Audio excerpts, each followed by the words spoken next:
Denis Compton played a little longer despite the loss of a kneecap. Well, how is it, Dennis?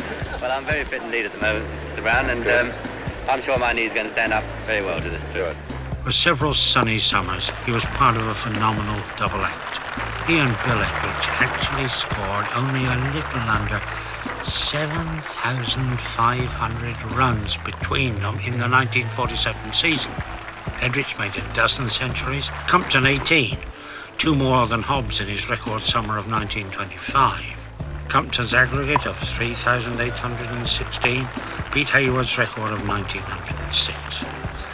Small wonder that men and boys who watch them coin runs at will still become wide-eyed at the memory of that season. They both did wonderful things for England in 1948. Edwards made a century at Leeds, and Compton 2 splendidly heroic hundreds. The first at Trent Bridge, when a Miller bumper in poor light finished him at 184. The next at Old Trafford, when a ball from Lindwall split his eyebrow early in the innings. He came back after a few stitches and a slug of brandy and scored an unbeaten 145. As in the days of Grace and the young Bradman, people came to watch a specific performer when Denis Compton was playing. It went back to his first Ashes Test in 1938, when, only 20 years old, he made 102, and reached its climax when he made the winning hit as England regained the Ashes after 19 years. Like all popular champions, he was, his admirers felt, completely irreplaceable.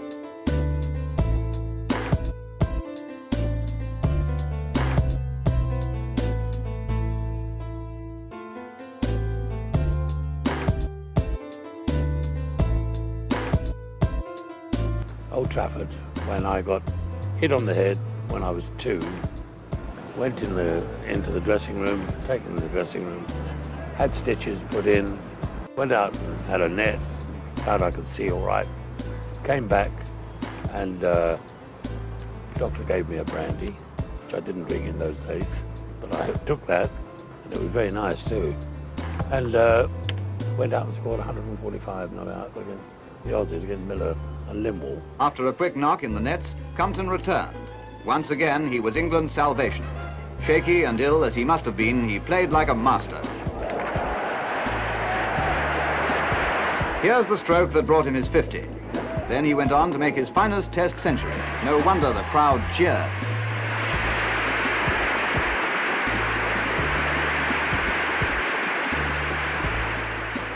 The holidaymakers at Hastings had a thrill when brilliant young Denis Compton neared his 17th century this summer to beat the record Jack Hobbs set up 22 years ago. When he swept the ball from man round to the leg boundary, the great feat was achieved.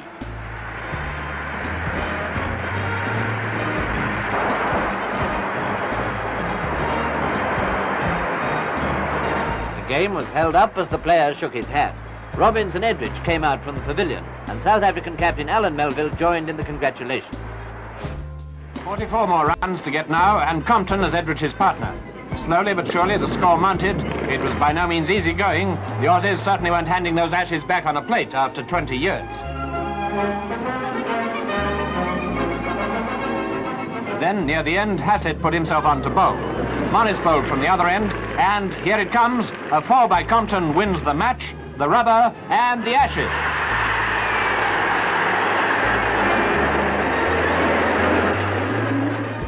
By lunchtime on the second day, Compton and Edridge each had over 150.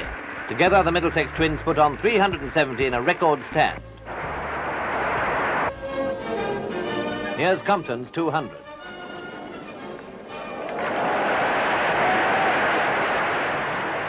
Denis Compton, a genius with a cricket bat, who has contributed generously to the pages of British sporting history, whether as a cricketer or a footballer. Blessed with good looks and an easy charm, good company to all who've met him, a man whose sporting prowess has enriched the lives of millions. A man of Arsenal, Middlesex and England, Denis Compton, a sporting legend.